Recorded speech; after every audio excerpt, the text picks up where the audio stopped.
Okay, I show that it is 4 p.m. Eastern, so it's top of the hour. We'll go ahead and get started. This is Carla McAuliffe. I am the Executive Director for the National Earth Science Teachers Association, and I'd like to welcome you to join us in this webinar. This is part of a larger series implementing the next generation science standards in earth science. We've been doing this series for about 5 years, and we're very excited for today's series, which came while thinking about the theme for Earth Science Week, which is next week. And the theme for Earth Science Week is Geosciences for everyone. So today we're going to talk about operationalizing that theme. And we have some exciting panelists. Once again, would you please make sure that if you haven't, well, you should already be muted, but please don't unmute or start your video. Locate the chat box and the participant box, and we should be ready to go. Next slide, Andrew. So again, this is the title of our webinar, and we just want to let you know this webinar is being recorded. We do that so that we can archive them and allow teachers to come back and access them over and over. The organizers for this webinar are Aida Wad, and she's the past president of NAGT, plus has served as secretary and treasurer. Ed Robeck with the American Geosciences Institute, myself, and Andrew, who will be assisting us from CERC and NAGT. So at this point, I'm just going to briefly introduce Chris, Billy, and Erica, our three speakers, and then I'll let them briefly say something about themselves as they start each of their sections. So we have Chris Atchison from the International Association for Geoscience Diversity, IAGD, at the University of Cincinnati main campus. We're fortunate to have Billy Williams from the American Geophysical Union. He's the vice president for AGU, Ethics, Diversity, and Inclusion. And we also have Erica Marin-Spiota from the University of Wisconsin-Madison. So what we intend to do is to have the three panelists speak from around 10 to 12 minutes, and they have a few poll questions and interactive features, and then we'll have some time for some discussion and question and answer at the end. If you do have questions, you can also put them in the chat box, and if there's time during a speaker's presentation, they may address them then, or we may come back and address them at the end. We'll also be having a post-webinar survey at the end of the webinar. Okay, and I already said that, and so without further ado, operationalizing the Earth Science Week theme. And Chris is up first. Thank you, Carla. Hey, everybody. Chris Atchison, former middle school science teacher, now researching inclusivity and access with respect to geoscience education. Also in the School of Education at the University of Cincinnati, and working with our science education majors, specifically in middle grades education. So I cover kind of the spectrum between middle school, high school, into post-secondary, and in everything that I do in my science methods courses and the classes, in my geoscience classes and my field-based courses that I teach, I really focus in on this idea of inclusion, especially using universal design for learning.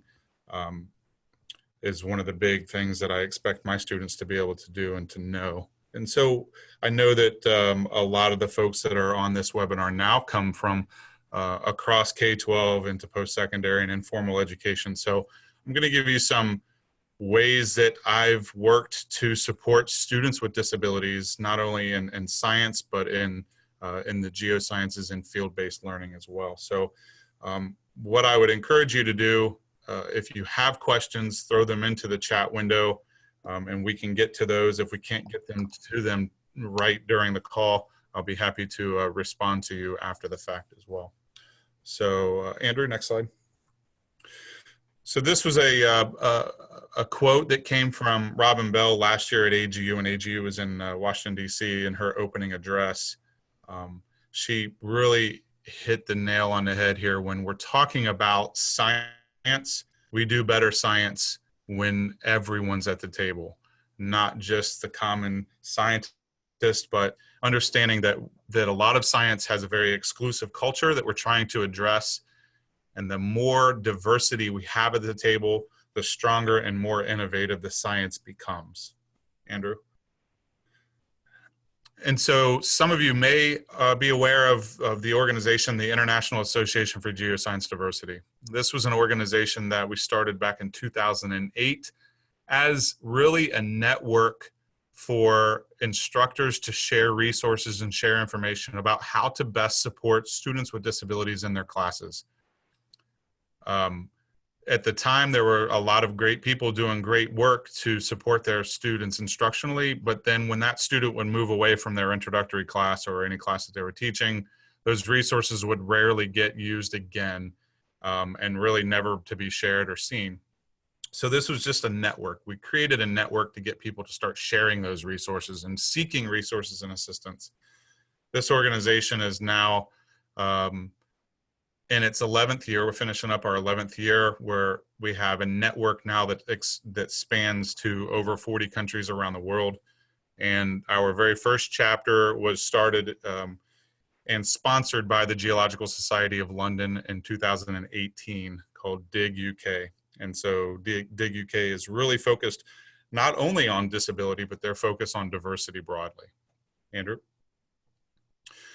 So I would ask you to consider how representative you think the geosciences are according to the spectrum of ability in the US population. So we have a US population. That population has a certain number of people with disabilities who identify as having a disability. How do you think earth science specifically fares according to the total US population of people with disabilities? I would ask you to consider that. Andrew? And so when we think about ability, I would like you to consider ability on a continuum. And by doing so, we realize that disability is not a deficit. We all fall on this continuum at some place. We all, from seeing to hearing, learning, walking, reading, writing with a pen or a pencil, being able to communicate verbally, tune out distractions, manage mental and physical health, we all are on this spectrum. We're all on this continuum. And so we need to think about this from a fact that disability is not a deficit, but rather the environment that we try to, that we all try to integrate into is what is completely inaccessible oftentimes. The exclusion is a social construct, just like the word normal. Do we really know what normal means? And so when we consider ability, I want you to think about how we all fall on this ability continuum. Andrew? So going back to the statistics that I was just talking about, according to the US Census, about 1 out of every 5 Americans have a disability of some kind. And more than 1 in 3 American households surveyed at least had one member who identified as having a disability. Globally, about 15% of the world's population has a disability of some kind. This is the largest underrepresented group. Disability transcends across all of diversity, and yet oftentimes receives the fewest or the littlest acknowledgement of it being an underrepresented group or population that needs to be addressed in all the work that we do. Andrew? So what does it mean to be inclusive? Again, I would ask you to consider this. What does inclusion look like? What does it take to be inclusive? If it's in our K12 classrooms, post-secondary classrooms, community colleges, four-year universities, in our museum centers, informal education, what does it truly mean to be inclusive? Andrew? To be inclusive, we need to consider that everyone is able to be included, obviously, but to be involved in an activity or anything that you are planning to do.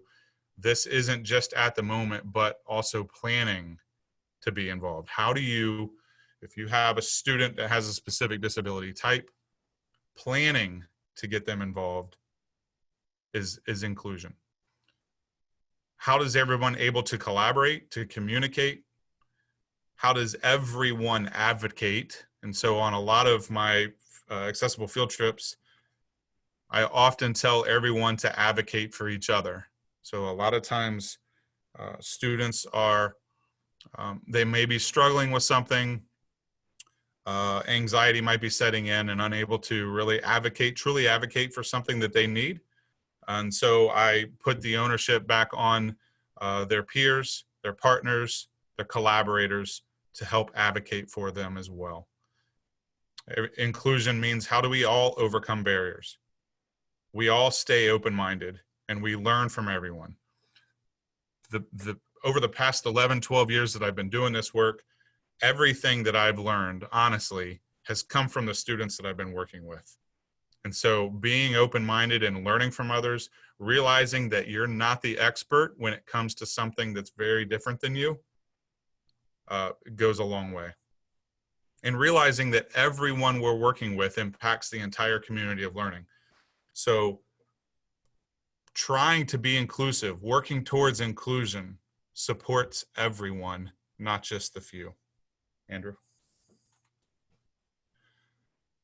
So in the chat window, I would like you all to consider this. What barriers do your students face currently, whether you're in a middle school classroom, a high school classroom, whether you do outreach informally, whether you're in community college for your youth, for your institutions? What barriers do your students face in your classrooms or in your field sites or in your laboratories? So take a minute as we continue here and put something in the chat window that identifies the barriers that your students are currently facing.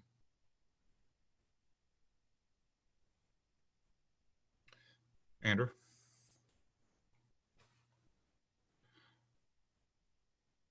And so, interestingly enough, this is a great quote, and I actually borrowed this quote from Sheryl Burgstahler at the University of Washington. This really kind of reflects back to the deficit model and how in society we really focus on blame. We try to place blame. When you plant, well, this should say plants, not plan. When you plant lettuce, if it doesn't grow, do you blame the lettuce? No, you look for reasons it's not doing well. Environmentally, you look for reasons. Maybe it needs more water. Maybe it needs less water. Maybe it needs more or less sun. Maybe the soil isn't good soil. So think about this. Think about this from the perspective of your students. If your students are not doing well, are you going to blame the student? Or are you going to blame the environment? Are you going to look for reasons in the environment that the student that is causing the student to struggle? A lot of times most of the time there's a lot of outside influences that are impacting the student as well. Do we truly get to know what those outside influences are and work to address them? Andrew? So this is a big one too, and when we're working in the disability community, a lot of times I see faculty who mean very, very well, and they want to do the best that they can to support their students. And my first question to them is always, have you spoken to the student about this? And most always it's, no, I haven't. And so why are we trying to make decisions for our students without actually including them in the decision-making process? If we want to improve the environment for them, they are the experts in what they can and cannot do. And oftentimes they will surprise you in the fact that they can do more than you realize that they can do, physically, intellectually, emotionally, academically. And so we need to make sure that we step away from our own stereotypes and our own biases and communicate with, give the students a voice, and learn from them, and be collaborative in your planning to support them. And when I talk about this from field-based learning, and I'll show you some pictures of examples of ways that we've done this, realize that oftentimes full participation or inclusion into the learning community does not always have to mean that it's 100% physically accessible. Inclusive communities of learning are just that. They are very social, they're very supportive, they're very deliberate. Let me give you a few examples of how we've done this. Andrew? Chris, you're at 13 minutes, just to let you know.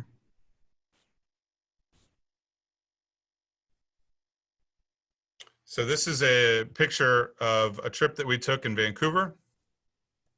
It's hard to see down on the actual floodplain that there are students down there, that the students in the foreground just are not physically able to get down to view that. So we purposefully selected this field site that the students are able to be engaged in the learning from their vantage point. But the most important piece here is the social learning. Andrew, next slide. That when we discussed the science and everybody brought the science back, we did it all as a group. Did it all as a group. So the learning, the true learning here came as a result of this group work. Andrew, next slide. This is another instance that this volcano in Flagstaff, Arizona, SP crater, very inaccessible for a lot of us. Andrew, next slide. Here are students at the top. We purposefully integrated technology to be able to communicate and include folks who could not get to the top. Next slide. This was one of the views that we were up there to kind of get a better perspective of. Obviously, not everyone could get up there. We used cell phone technology with the iPads. Next slide, Andrew, to be able to relay this back to the students who were in the vans or who were at the base camp down there. Go ahead, Andrew. Here's another vantage point, a trip that we took in Ireland. Students, faculty on this trip had very different vantage points. If you see them down by the water, there are students along the water that are in sites that are physically inaccessible. Next slide. We purposefully selected sites that everyone could get up to actually see this. Next slide, Andrew. Another perspective of that. Next slide. Just a couple more shots of students working collaboratively. Keep going. Giving them an opportunity to work together to do the science. One more shot there.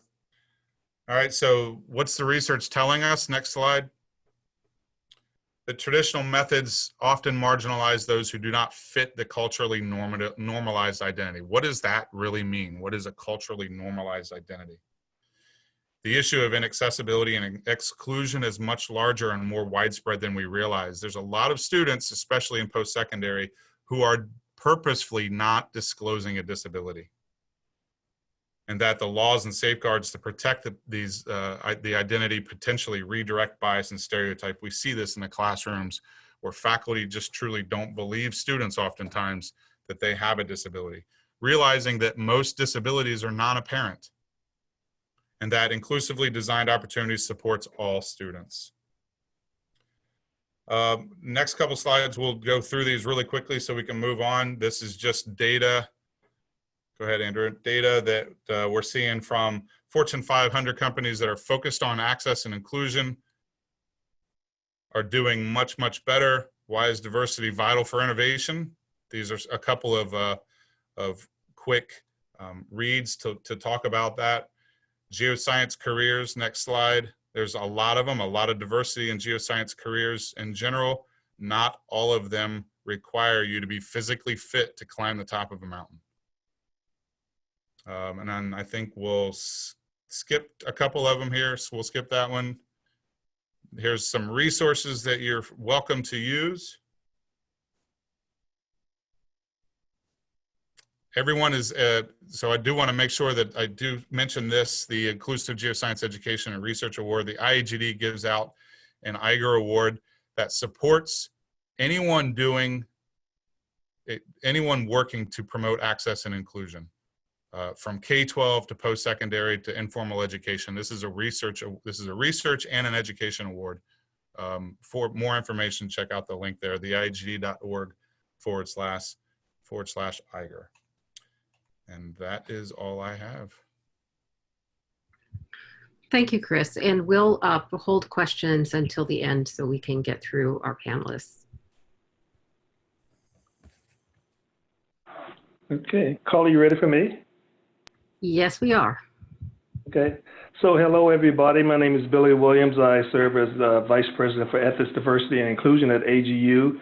And before we get started, I will just make the disclaimer that AGU does not do a lot of work in K through 12. Most of our activities in K through 12 arena are related to supporting programs like those in NESTA or NAGT or other organizations, and we partner with AGI for their work in this arena. So we don't lead in that area, but some of the things I will talk to you about today are things that we're doing that we think help set the stage for our Earth and Space Science environment overall, to make sure that the geoscience is seen as being for everybody. And I hope a few of the things I will share with you today can help give you a picture for what some of those other resources and activities might be that can influence this work. Next slide. So let me just start by telling you a little bit about our demographics within AGU. This probably is not new information for many of you, but AGU is a membership organization of about 60,000 members. And within that membership, the percentage of women scientists is somewhere between 27 and 29% currently. The percentage of members residing outside the United States is a little over 40%. But we are growing more and more international by the year, in that currently over 50% of our first authors in our AGU publications are from outside the United States. Many people ask us about ethnic and racial diversity in AGU, and we collect these data within the U.S. And currently in the U.S., we don't have extensive data. It shows around 4 to 5% racial and ethnic minority underrepresented group participation in the geosciences. And there are some more exact data available through AGI and pulled from National Science Foundation. Next slide just shows a little bit about our age distribution. Average age is about 45 years of age. I think our average age is fairly steady, but the percentage of women scientists is growing. The percentage of members outside the United States is certainly growing.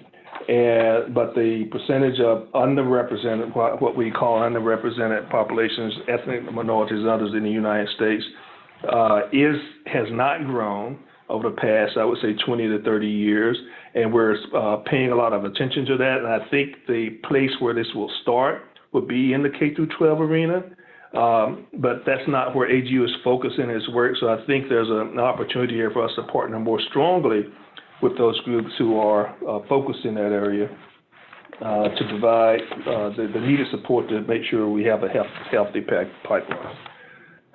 So the next slide, I use this next slide as a photo to show what I consider to be our work. Our work here was what I call, the reason I want to get up every morning is not to go work on ethics or diversity or inclusion per se, but it's really how do we provide the best climate for everyone, and what I call building the irresistible organization. So this photo here is from the 2018 AGU fall meeting. This is showing everyone just waiting around for the exhibit hall to open on Monday night. And as you can see, we must be doing something well in that exhibit hall, because people are just waiting to get in. And so I use this as a metaphor for what we want to build for the geosciences as a whole, and also for AGU specifically, that we build this community where it's so attractive, people are just waiting at the door trying to get in, and I think that waiting would start at K through 12. Next slide. So there's a lot of work we need to do to make sure there's awareness there. There's some work that we're doing, and my work specifically is supporting diversity, ethics, and diversity, equity, and inclusion within AGU. But that work has underpinnings or cuts across several programmatic efforts at AGU. The talent pool programming, the diversity inclusion programming, the Ethics and Equity Center program, and I'll talk a little bit about these. But the one in the middle I do want to highlight because that is the strategic underpinning for what we are doing and how this might translate into some additional efforts as we extend a look at what's happening in K through 12. So on talent pool, I'll talk about each one of these, but in diversity and inclusion, the strategic plan has a bold statement. It calls for AGU to be a model organization or the model organization in Earth and Space Sciences for diversity and inclusive practices. And so there's a lot more we can and should be doing in that arena. We have a very, very strong D&I advisory committee looking across our programs, giving advice on things we can and should be doing. In the chat box, if there are things you would say, well, if you're going to be a model organization in D&I, here's some suggestions we would have for you that are things you're either missing the boat or things you're doing well, we want to continue, some opportunities to go forward. Next slide. So just going back to the underpinnings I showed earlier, this is a slide that was sourced from Pranoti Asher, just showing the things that we do in AGU currently and some of the things that are planned in the pathway to career advancement. But again, for AGU in the K through 12, that outreach is through partnerships. So if there are some areas where there are opportunities for partnerships, and I'll talk about one towards the end here, then that's how we would play in that area. But in the other areas, it's about mentorships, providing scholarships, providing bridge programs and fellowships and other opportunities for folks as they advance in their careers. On the very next slide is some information on things that you might not be familiar with, but I think it's a place where you may be able to find some resources that can assist you. If you're not familiar with the AGU Ethics and Equity Center, I would ask that you please Google that site. And I think there you will find some, what we think now are some pretty good resources, but we hope that these will become more robust resources as we go forward. Just as Chris just shared with you some other resources and places you can find information, we hope you'll be able to find some additional supplementary information at the Ethics and Equity Center. So it's unique new resources for all. It's categorized, it's segmented into resources for students, resources for educators and scientists, and resources for department heads. There's very little there now, I think, for K through 12 educators, but that's an opportunity for us to go look at that, and with your help, we can build out some of these resources. This center is built on a partnership with the National Center for Professional and Research Ethics at the University of Illinois, so they have a lot of leadership development resources and other resources. We do provide a lot of attention and support for harassment targets.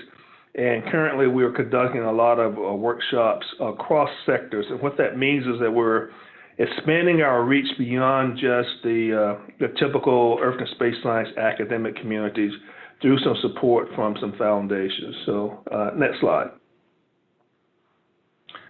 A couple of other things to share with you before I close out is that we have also established this coalition of scientific societies to look at what should be the professional ethical conduct and climate across all of STEM.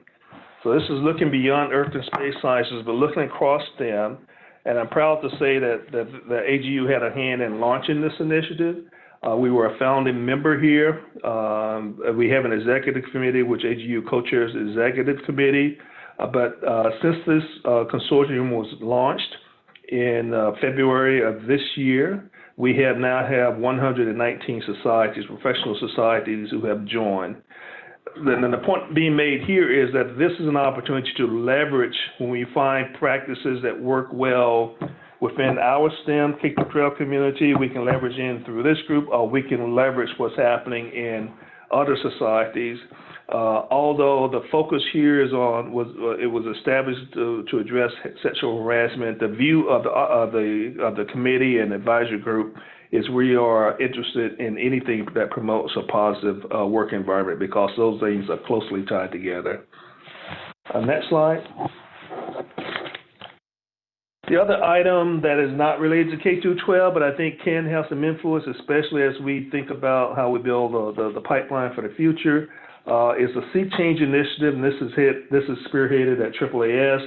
This is in the early stages, and I share this here for you today. If you're in the ESS, Earth and Space Science community, just keep your eye on this, because I believe this initiative has the potential to really have an impact on diversity and inclusion across the STEM community. It's such a large initiative, though, that it's going to take quite a few years for it to really get its underpinning. It has started already.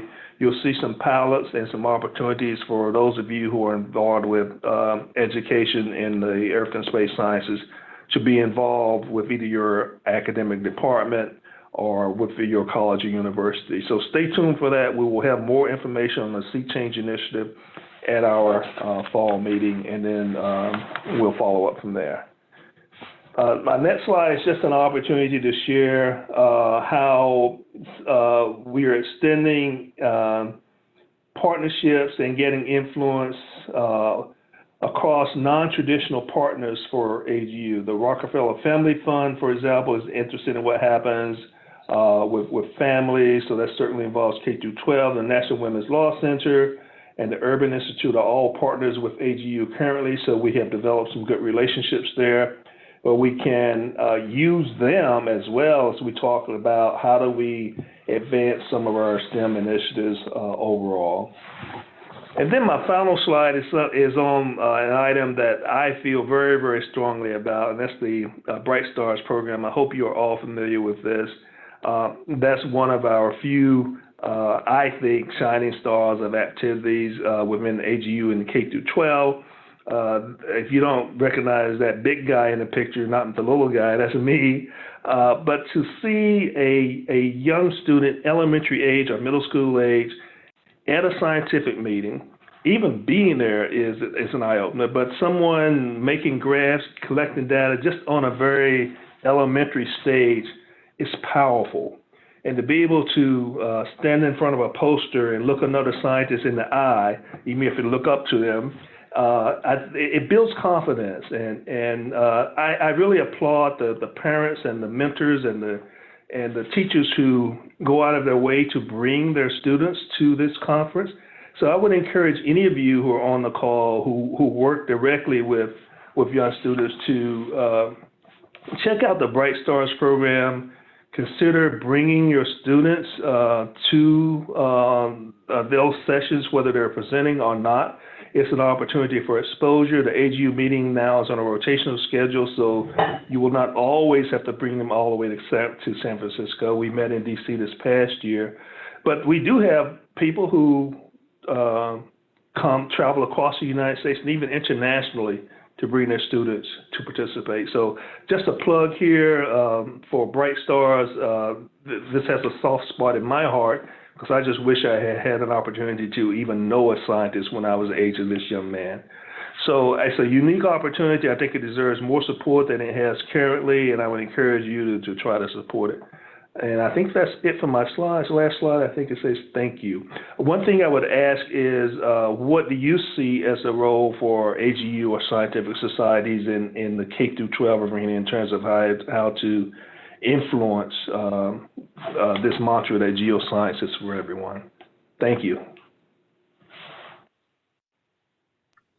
Thank you, Billy. Okay, we'll move on to our next speaker so that we again can hopefully have time for a little discussion at the end. Erica? Sure, thank you. I'm Erica Marin-Spiota. I'm a professor of geography at the University of Wisconsin-Madison and also the lead principal investigator of the Advanced Geo Partnership that I'm going to talk to you about today. And our project is not specifically geared towards K-12, but hopefully, the challenges that we're experiencing at the university level are definitely happening at K-12 as well. So hopefully some of the resources we can provide would also be helpful for you. Next slide, please. So we've talked a lot about diversity in the geosciences. And if we look at the representation of women, women make up 23% of the US geoscience workforce, but only 20% at the faculty level. So underrepresented compared or less representation within academia. And this graph from the American Geosciences Institute shows you that that 20% is an average. Some fields are doing much better. Some fields within geosciences are doing much worse. And this 20% actually represents an increase from the past 10 years. But that increase has been almost solely reflected in the representation of white women. Next slide, please. And so if we look at broader diversity beyond gender diversity, we're actually, similar to what Billy just reflected in terms of AGU membership, we're actually seeing very little positive change. So the percentage of women of color is very, very low. There's data of PhDs awarded to students from underrepresented ethnic and racial minorities has not increased in the last 40 years. And most geoscience departments have no faculty of color and might have one graduate student of color if they're lucky. And there's been a lot of research done on trying to understand why these problems in low representation for women overall, but especially for different identities. Next slide, please. And I'm going to talk about some challenges that people have been focusing more attention on. And it's nice that I come after Billy because he's already introduced a lot of the work that AGU is doing in this arena. But there's a whole literature of documented bias in academic STEM environments and specifically in the geosciences. And I want to focus more on hostile behaviors that create hostile climates. And so bullying, I'm sure, is something that everybody in K-12 is very aware of. And actually, if you Google resources on bullying, most of them are targeting the K-12, but there's a lot of research showing that bullying does not stop once you graduate high school. And actually, 2/3 of higher ed employees in the United States report witnessing or experiencing bullying just in the last 18 months alone. And we know in academia, bullying can be a serious problem. Sexual harassment is another problem that we know is leading to people, and especially women, leaving the field. So more than half of geoscience women in one survey had experienced sexual harassment. And there's some field surveys where almost 2/3 of researchers experienced sexual harassment while doing field work. And this was 70% of women respondents and 40% of male respondents. So we know these hostile behaviors create hostile climates that make it difficult for increasing diversity in the geosciences. Next slide, please. And we also know that identity affects experiences and vulnerabilities of different people. So it's really important when we talk about diversity, and Chris raised this in the first talk, is to think about multiple identities, and here's where intersectionality comes into play.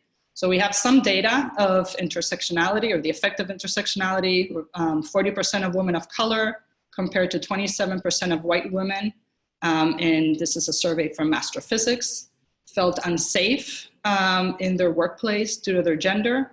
28% of women of color felt unsafe because of their race. And 18% of women of color compared to 12% of white women reported skipping professional events. So we already start seeing professional repercussions of these hostile behaviors. And a recent survey of LGBT+ physicists revealed the different identities, even within LGBT+ community, also experience hostile behaviors in different ways. So gender nonconforming and LGBT+ scientists who identify as women are 3 to 2 times, respectively, more likely to experience exclusionary behaviors than male LGBT+ scientists, and transgender, 3 times as much as cisgender scientists. Next slide, please. So what are we doing to address some of these hostile behaviors? So I'm part of a national team funded by the National Science Foundation Advanced Program.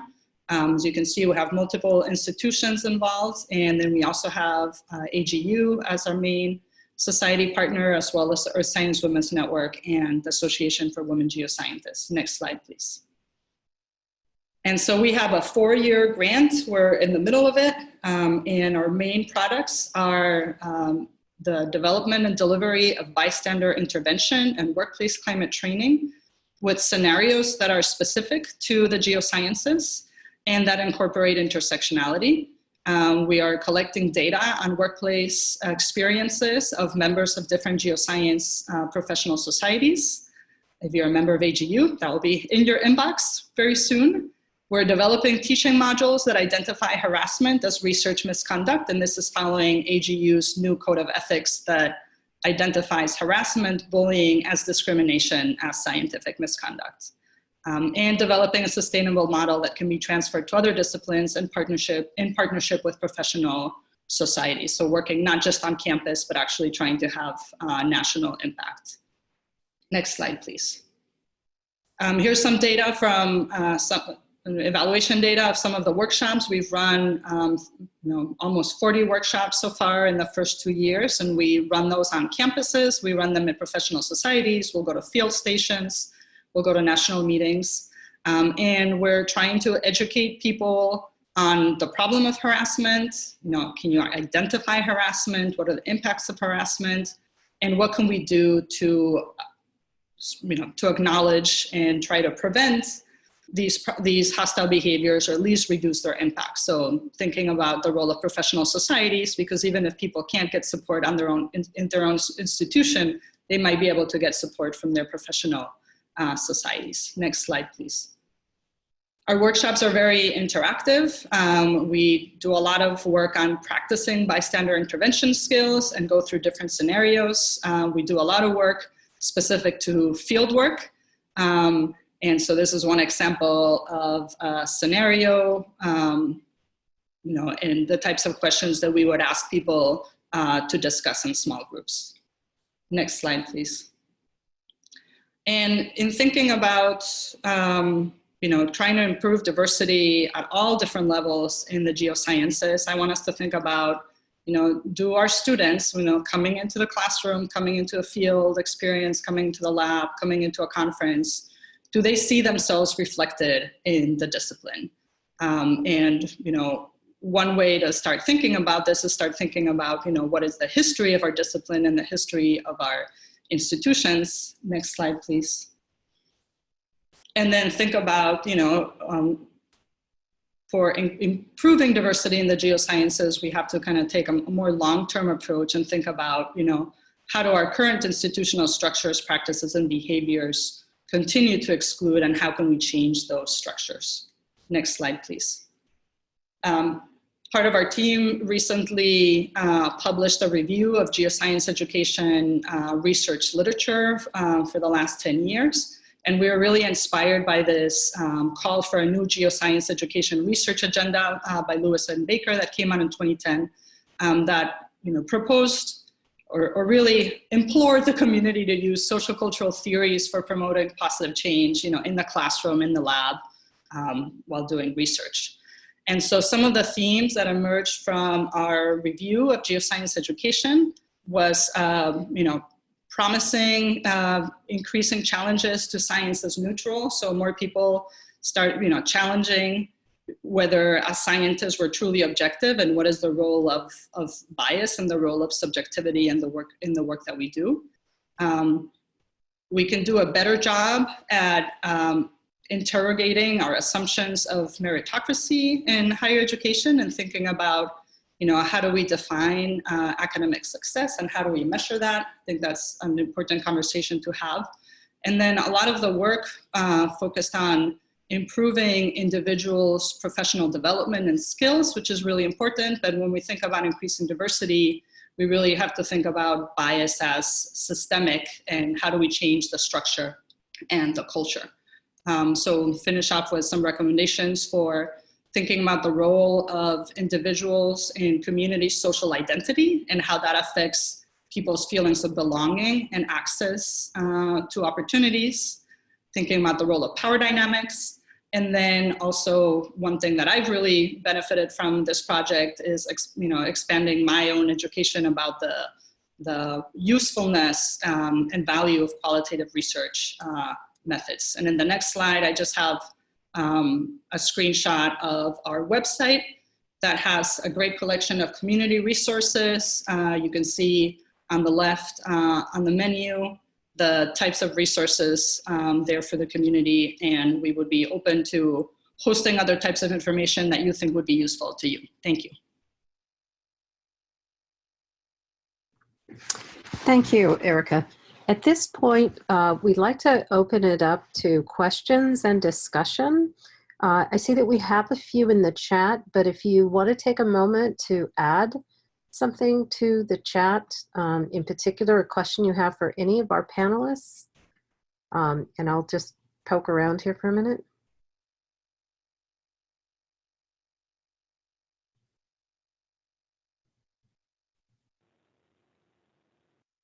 So, Carla, do you want us to reply verbally to some of the questions, or do you want us Yes. to just reply online? No, to reply verbally. Okay. So I see a question directed to me regarding what professional societies can do regarding diversity in the K-12 arena and in respect to providing role models. They related to the Bright Stars, but it stated that many professionals don't feel they have the time because they don't get rewarded at work for being a role model in science. So what do we think? Can we play a role in that? I think that's a great observation and a great example of how professional societies can encourage that type of behavior, not just doing Earth Science Week, but encourages members to be active in their local K-12 community through judging science fair projects or serving in informal speakers in the classrooms. There are even some programs now, and I think we can help facilitate some of this, where classrooms have the ability to Skype in a scientist. So you don't have to be local.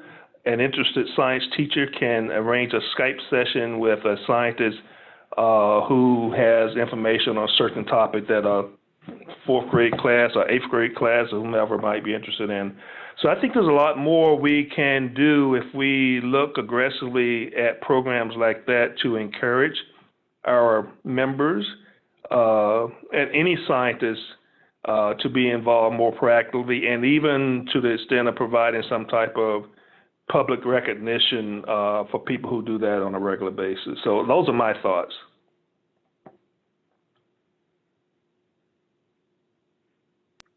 Thank you. Carla, I'm seeing a few questions on the on financial barriers, also educational readiness. Mm-hmm. A lot of students who have a disability or have some kind of an attention deficit or something very similar. This is a very common one. I think a lot of our K-12 teachers are seeing a lot of this. And I think what I would say, when you're dealing with a family of a child who has a disability of some kind, the financial barrier is going to be very real. And while there are obviously foundations and financial supports available even at the state level, it's a lot of legwork to get that figured out, unless you have some kind of a connection with a community or an organization to be able to support you through that.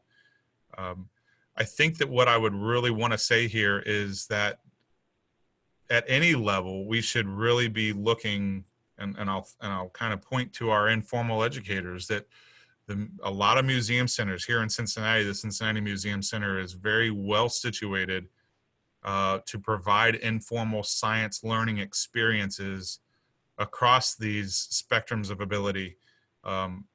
The Cincinnati Museum Center is very well suited for this, and has had a lot of training in supporting students with disabilities. Coordinate with them. A lot of the issue with the academic readiness stems from the fact that students with disabilities are oftentimes provided with less experience to learn science, for a variety of reasons, but a lot of times they're pulled out during science because it's oftentimes not one of the tested areas earlier in their career. So understanding that your students are very likely to have a limited understanding of science, and a lot of it is because of the lack of opportunities and engagement. So please, please, please reach out to your informal education opportunities in your museum centers that are nearby. I realize there's other barriers that go along with doing that, including transportation and whatnot. But if you have questions or ideas, please send me an email, reach out, and I'd be happy to talk to you more about this. Thank you. Is there anyone who would like to ask a question verbally? You can raise your hand and we can unmute you, or make a comment.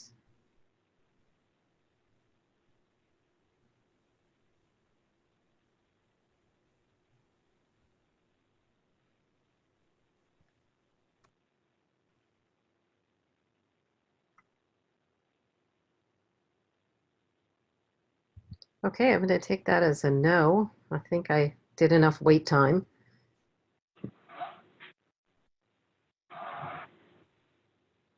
Ed, was there another question that you wanted to ask?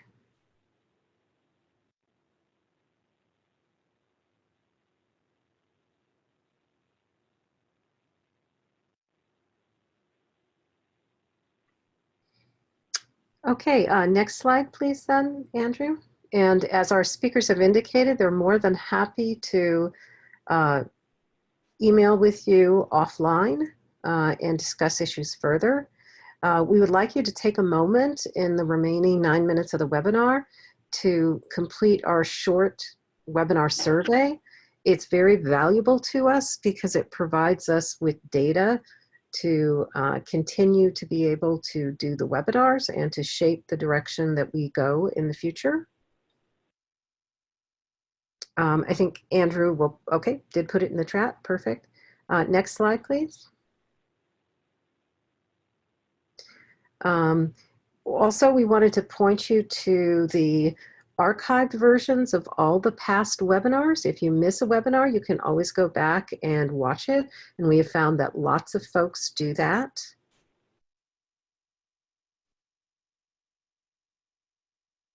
Oh, Ed wanted to ask a question. Okay, hang on a moment. Go ahead and do the next slide. I think we'll still have time. So our next webinar coming up is a showcase of My NASA Data Resources. It's NASA Resources Support Instruction of NGSS Earth System Phenomena. This is Elizabeth Joyner from NASA. We'll be sharing that. Next slide. So the National Earth Science Teachers Association, as well as the National Association of Geoscience Teachers, which I'll share in the next slide, we collaborate together with AGI on this webinar series, but we also, each of our organizations offers additional webinars. So if you want to find out about other webinars that NESTA is offering, the short URL is there. And likewise with NAGT. NAGT also has additional webinars beyond the webinar series that we collaborate together. And they have lots, so you should go check out their archives and go to their webinar series homepage. Again, these slides will be posted after the webinar. Their next webinar coming up is using GPS data to teach about the Earth in an introductory undergraduate course, plate tectonics, earthquakes, water cycle, and ice mass change. That should be a very good one. And then also there are other opportunities. You might want to, if you're at a college department, you can ask for the NAGT Traveling Workshops program to come. And then we're also just giving you a heads up that in 2020, the Earth Educators Rendezvous will be at Stanford in Palo Alto, California. Next slide. So this is our contact information and we want to thank you for participating. But before we go, I am going to unmute Ed because he has a question. And I think, here we go, for Erica. This is Ed. Can you hear me, Carla? Yes. Okay. So it's really for all three speakers. I mean, we have a couple minutes left, and I was just curious, you know, just at a kind of a gut experiential, just face of it level, are things getting better in terms of diversity in the geosciences? And Erica, maybe you could comment first. Sure, I would say they're getting better for white women so far in terms of numbers of representation. Somebody asked me recently at a presentation whether, the problem of sexual harassment was getting any better. And I said, no, we just have more awareness about it and we're starting to talk about it, which is really important. So maybe not the most positive end. If I could just follow Erica on that, I agree. My comment was going to be very similar. It's getting better in that now we're actually having discussions about some issues that we, 5 years ago, we were too timid to even discuss. So I think from that standpoint, we are starting down a path of more awareness. I think the issue of racial and ethnic diversity in the geosciences is still one that we aren't even at a good starting point yet in terms of how we make good progress there. But I think the fact that now there are more and more people paying attention and more people studying, or I think we're now inviting social scientists into our space to help us with these issues. I think that's a very positive development. I would echo the two previous, that awareness is improving. Actual access and inclusion isn't moving as fast as we'd like it to be, but I would say over the past 10, 12 years, we've seen a dramatic increase in the awareness and that people are looking to make a difference in the areas of access and inclusion, which is nice to see. We have a lot of work to do. Thanks to all three of you for those comments. And thank you very much for agreeing to present and be part of this panel. Once again, we're all looking forward to Earth Science Week, which is next week. And Ed, I think you had a couple words you wanted to say about that. Well, I just wanted to build on what Billy had said. Earth Science Week is often thought of as a K12 initiative, and it is. We provide a lot of resources for K12 educators, but it also is meant to support informal science education, and we have a lot of people who are involved at the undergraduate level as well. It is also an international endeavor. We have upwards of 20 countries where events are taking place, so it's a way of networking with a pretty broad population. A lot of the materials, people think about the packets, the physical packet, but a lot of materials are online at earthsciweek.org, which is definitely something to take a look at for additional resources. And I'll just mention that the National Earth Science Teachers Association will be heavily promoting each focus day next week during Earth Science Week.